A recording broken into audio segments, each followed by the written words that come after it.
Hi everyone, সকলকে জানাই ভালোবাসা। তোমরা সবাই ভালো আছো, আশা করি সবাই ভালো থাকবে।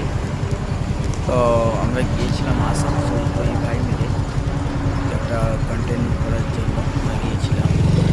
তো আসার পথে আমরা এই যে বর্তমান রোডের সামনে দাঁড়িয়ে আমরা একটা ভিডিও করছিলাম।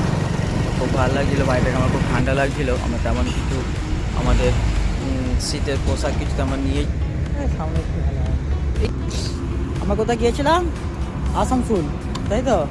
হ্যাঁ, তো এখন কেমন লাগছে? ফাটছে তো? ফাটছে তো, ঠান্ডা ফাটছে তো, সত্যি কথা স্বীকার কর। সত্যি ফাটছে তো। তো বন্ধুরা দেখতেই পাচ্ছেন, আমরা দুজনে গিয়েছিলাম বাইকে করে আসানসোল। তো বাইকটা দেখায় হয়তো ফের বলবেন বাইক নেই, কিন্তু না, বাইকেই গিয়েছিলাম। আমরা আসানসোল গিয়েছিলাম একটা কন্টেন্টের জন্য। তো সেখান থেকে ফেরার পথে সত্যি বলছি এত ঠান্ডা লাগছে।